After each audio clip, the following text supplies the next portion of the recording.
કોને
ભજન વિના મનુષ્ય જન્મમાં આવ્યો છે તો તારે સાધન કરવાનું છે ભજન સત્સંગ સેવા સ્વાધ્યાય આ બધા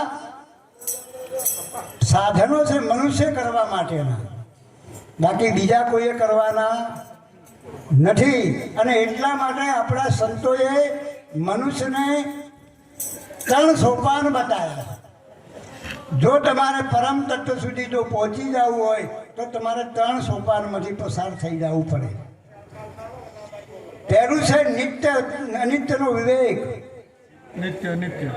નિત્ય અનિત્યનો બોધ એને સત્યાસત્ય વિવેક પણ કહે છે બીજો છે શુદ્ધ રહેણી અને ત્રીજો છે જડ વૈરાગ આ 3માંથી કોઈ પણ એક ના હોય તો ગમે તે સંપ્રદાયનો હોય એ સાહેબ એનું કોઈ કલ્યાણ થવાનું નથી અને આ 3 જેની અંદર હશે એ ગમે તે સંપ્રદાયનો હશે તો પણ શેઠ પહોંચી જશે એના માટે કોઈ સંપ્રદાયની કોઈ બાદ નથી પણ આ 3 વસ્તુ હોવી જોઈએ નિત્ય અનિત્યનો વિવેક નિત્ય શું છે અનિત્ય શું છે સત્ય શું છે અસત્ય શું છે આના પૂરેપૂરો બોધ આપણને હોવો જોઈએ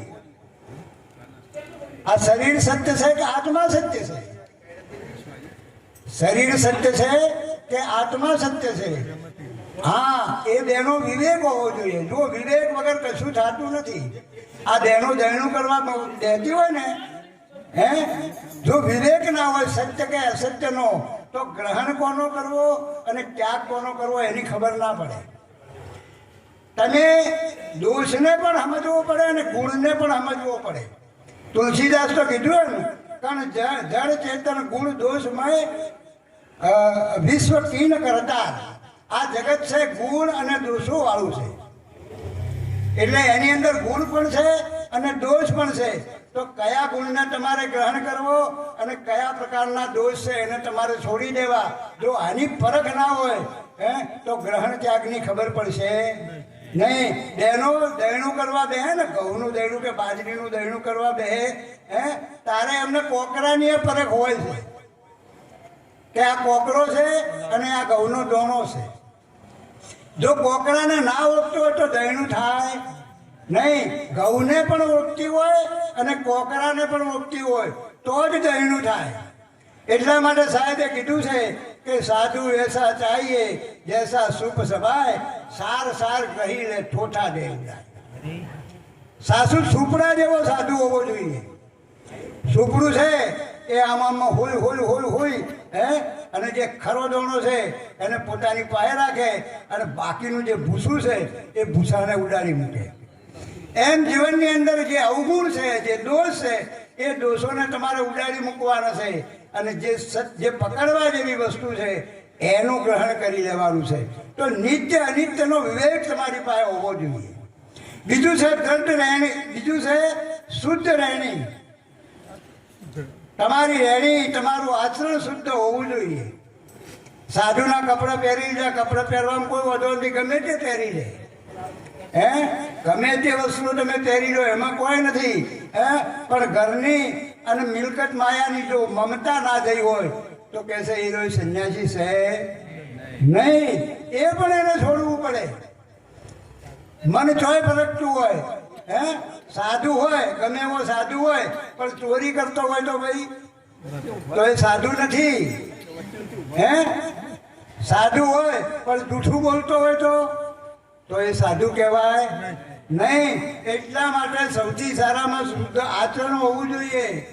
અને જેટલું શુદ્ધ આચરણ, જેટલો વ્યવહાર ઉજળો, એટલી જ તમારી આધ્યાત્મિકની ઇમારત છે ને એ એના ઉપર ઊભી થાય છે.